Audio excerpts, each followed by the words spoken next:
A quiet janitor, a powerful executive, and a lesson she never saw coming. The buzzing hum of fluorescent lights filled the pristine lobby of Redding and Burke, a towering symbol of corporate dominance in the heart of Dallas, Texas. It was an ordinary Tuesday morning, and the building brimmed with polished shoes clicking on marble floors and muffled conversations about deadlines and profit margins.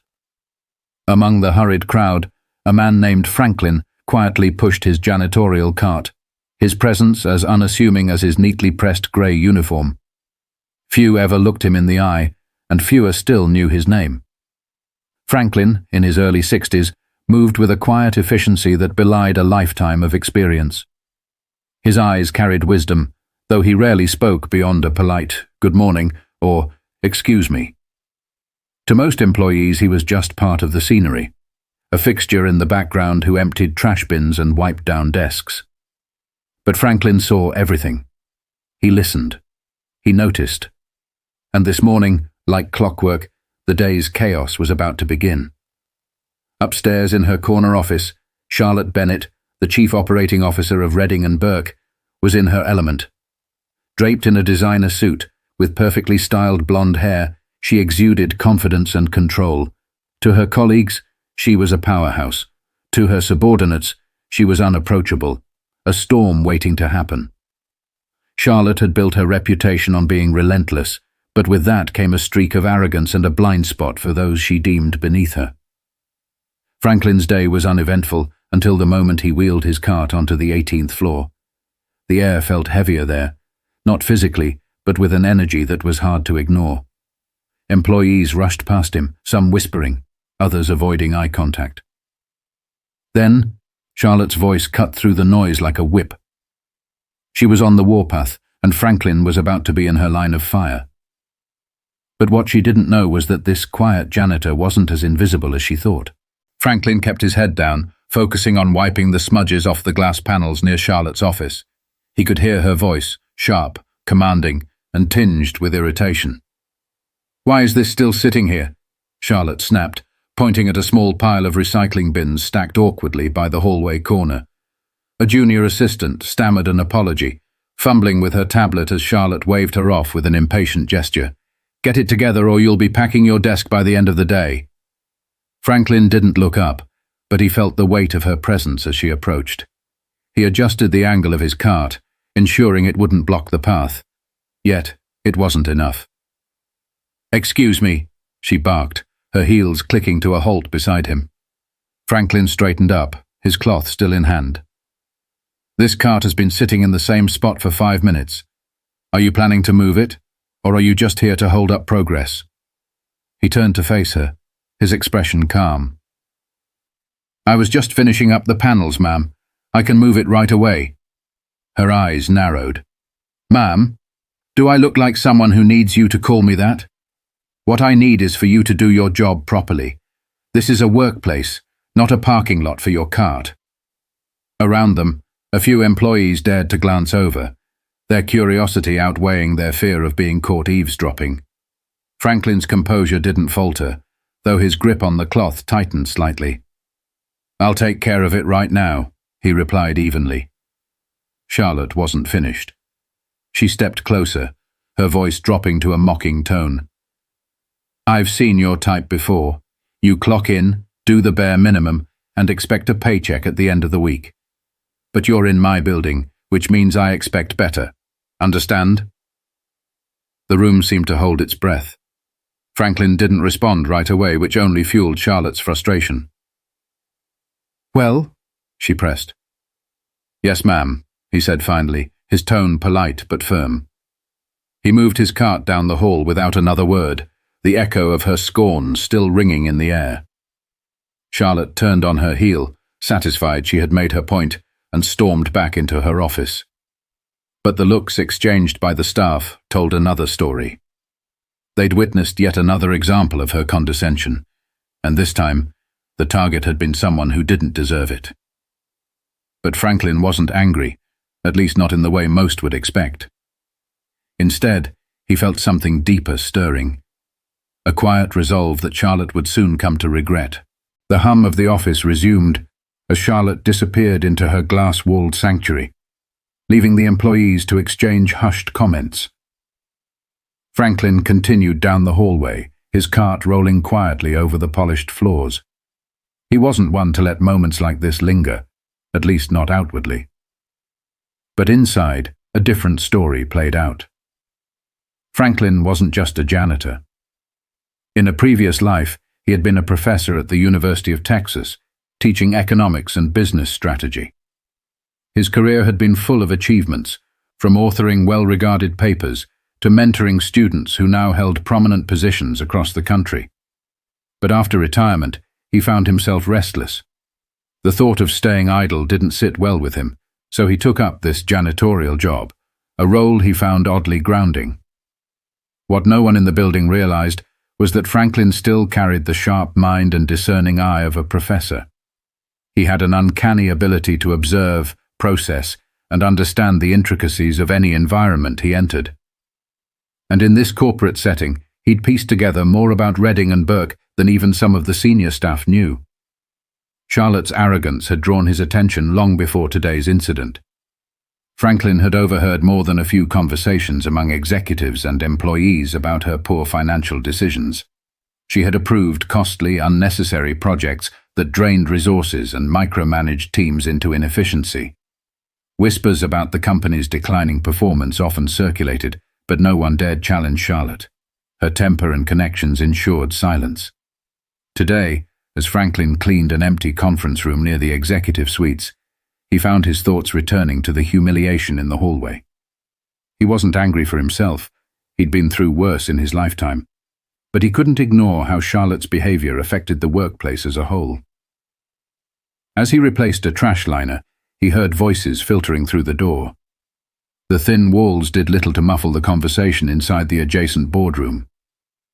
Franklin paused, not intentionally eavesdropping, but he couldn't help catching fragments of the discussion. "We can't keep going like this," a male voice said. "Charlotte's last move put us in a corner. The budget's stretched thin, and if we don't find a way to fix it, the shareholders are going to revolt." A second voice, softer but equally concerned, added, "No one wants to cross her. She'll bury anyone who tries." Franklin moved away, his mind now buzzing with ideas. He had no intention of seeking revenge, but he couldn't ignore the opportunity to address the deeper issue at hand. He knew the language of business. More importantly, he knew how to present facts in a way that demanded attention. For now, though, he stayed silent, waiting for the right moment. That evening, Franklin returned home to his modest apartment. He pulled out an old notebook and began writing, sketching out figures and potential scenarios based on what he'd overheard and observed.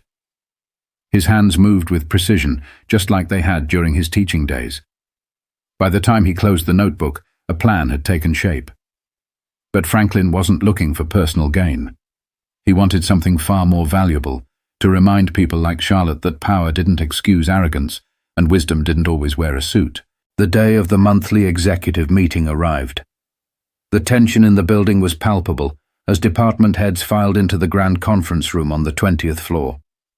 Charlotte, as always, took her seat at the head of the table, radiating authority. She adjusted her gold pen and glanced at the agenda, ready to assert her dominance over yet another session. Franklin was on his usual route, cleaning windows near the conference room. The doors were partially ajar, and from his vantage point, he could see Charlotte gesturing forcefully, while others around the table exchanged uneasy glances. He knew what was happening. She was bulldozing her way through the discussion, shutting down any dissent. Inside, the CFO hesitated before speaking up. "Charlotte, with all due respect, the expansion project in Miami has exceeded its initial budget by 30%. If we continue—" Charlotte cut him off sharply. "We're not here to discuss the past, Greg. We need solutions, not finger-pointing. Does anyone have a constructive suggestion?" Silence followed. No one dared challenge her. Franklin's eyes narrowed as he continued to wipe the glass, his mind racing. The opportunity he'd been waiting for was here. Minutes later, the meeting paused for a break. As the executives filed out, Franklin seized the moment. Rolling his cart toward the room, he entered casually, as though intending to clean. But instead of heading to the trash can, he walked to the presentation screen and placed his notebook on the table. "Excuse me, Miss Bennet," Franklin said, his voice steady but commanding enough to draw attention. Charlotte turned, her expression a mix of surprise and irritation. "I believe I have something that might help with your budget concerns." The room fell silent. Some of the executives exchanged shocked glances, unsure whether to intervene or let the moment play out. Charlotte stared at him, disbelief etched across her face. "I'm sorry, are you under the impression that this is a brainstorming session for custodial staff?" Franklin smiled faintly. "No, ma'am, but I do think you'll want to hear this." Without waiting for her permission, Franklin flipped open his notebook and began explaining. He spoke clearly and concisely, outlining the financial inefficiencies he'd observed and offering actionable solutions. His analysis was sharp, his language professional, and his demeanor calm but confident. He referenced real numbers and trends, connecting dots that had eluded even the seasoned executives in the room. Charlotte's initial expression of annoyance shifted to one of disbelief. As Franklin spoke, the CFO leaned forward, nodding subtly. "He's right," Greg murmured, almost to himself. "That's the pattern I've been trying to explain." Franklin continued, his tone unwavering. "Your Miami expansion, for instance, could have been scaled back to focus on high-yield areas. Instead, resources were stretched too thin, and the return on investment has been negligible. But there's still a way to salvage it." The executives listened intently, their earlier skepticism replaced by intrigue. Charlotte, however, was fuming. "How do you know any of this?" she demanded, her voice tight. Franklin met her gaze without flinching. "I listen, I observe, and I care about the work being done here, even if it's not my name on the office door." The room was electric, the balance of power subtly shifting. For the first time, someone had not only stood up to Charlotte, but done so with undeniable authority and precision. Greg broke the tension by turning to Charlotte. "We should discuss this further. Franklin's insights could save us millions." Charlotte opened her mouth to protest, but found herself at a loss for words. She looked around the room, realizing that the tide was no longer in her favor. The very employees who once cowered under her gaze were now looking at Franklin with respect, and at her with doubt. But Franklin wasn't there to humiliate her. His goal was bigger, to show that wisdom and value could come from the most unexpected places. The silence that followed Franklin's presentation was deafening. The once dominant Charlotte seemed smaller in her seat, her usual sharpness dulled by the weight of the room's shifting energy. Franklin stood for a moment, scanning the room, and then calmly collected his notebook. "Thank you for listening," he said, his voice steady but warm. "I hope it helps." As he turned to leave, Greg, the CFO, stood. "Franklin," he called out, "would you mind staying a bit longer? I think your input could be valuable as we figure out next steps." Franklin hesitated, glancing at Charlotte, who looked as though she wanted to object, but was too stunned to find the words. He nodded politely and set his notebook back down. The discussion that followed was nothing short of transformative. Franklin outlined strategies to streamline operations, cut unnecessary expenses, and redirect funds toward projects with better potential returns.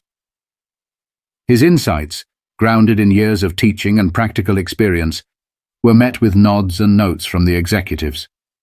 For once, the room felt collaborative, rather than dictated by fear. Charlotte's silence was noticeable, but not as surprising as her eventual outburst. "This is absurd," she snapped. "Are we seriously letting the janitor dictate company strategy now?" Greg responded before Franklin could. "He's not dictating, Charlotte. He's offering solutions we've been struggling to find for months." The room buzzed with murmurs of agreement. Franklin, ever composed, turned to Charlotte. "Ms. Bennet," he said, his tone respectful but firm. "This isn't about titles or roles. It's about the success of the company. Sometimes, the best ideas come from places we least expect. Charlotte's face reddened, but she didn't respond. Her usual armor of authority seemed to crack under the weight of the moment.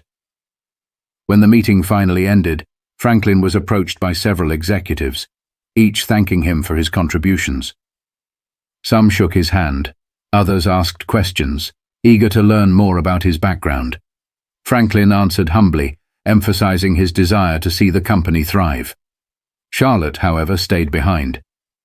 As Franklin packed up his things, she approached him, her expression a mix of frustration and something softer, perhaps regret. "I don't know what game you're playing," she said quietly, "but you caught everyone off guard today." Franklin looked at her, his gaze steady. "No game, Miss Bennett. Just an opportunity to help. That's all I ever wanted." For a moment it seemed like she might say more, but instead she nodded curtly and walked away. It wasn't an apology, but it was the closest thing to one she could manage.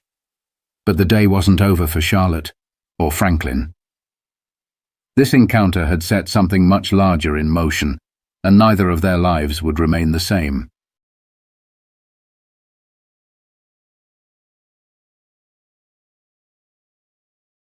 In the weeks that followed, Redding and Burke began to change.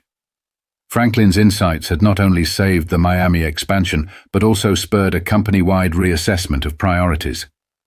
Efficiency improved, morale climbed, and for the first time in months, the board saw tangible progress. Franklin's contributions became the talk of the office, though he continued his janitorial duties with the same quiet humility. Charlotte, however, found herself on an unexpected journey. The incident with Franklin had shaken her deeply. For years, she'd defined herself by her title and power, equating her worth with her position at the top. But Franklin's calm defiance and undeniable wisdom had exposed cracks in her armor. She couldn't stop replaying his words. "Sometimes, the best ideas come from places we least expect." One afternoon, Charlotte approached Franklin in the lobby where he was polishing a brass railing. "Franklin," she began, her voice softer than he'd ever heard it. "I've been thinking about what you said, about titles and roles. I want to apologize for how I treated you." Franklin straightened and regarded her kindly. "Thank you, Miss Bennett. It's never too late to change." Her lips tightened, not in irritation, but in thought. "You've taught me more in one day than most have in years," she admitted. "If you ever decide to step out from behind that cart, I think there's a place for you in this company, officially." Franklin smiled, his eyes crinkling at the corners. "That's a generous offer, but I'm happy where I am. Sometimes you don't need a title to make a difference." Charlotte nodded, her respect for him evident.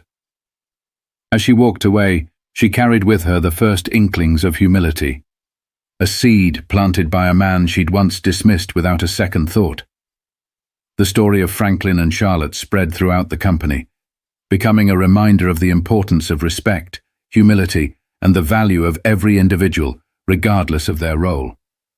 Franklin remained a janitor, but to those who knew him, he was much more, a quiet force of change in the unlikeliest of places. And so, the lesson remains clear. Never underestimate someone based on their position or appearance. Wisdom and value often come from where we least expect. If this story resonated with you, don't forget to like, share, and subscribe for more inspiring content. Thank you for watching.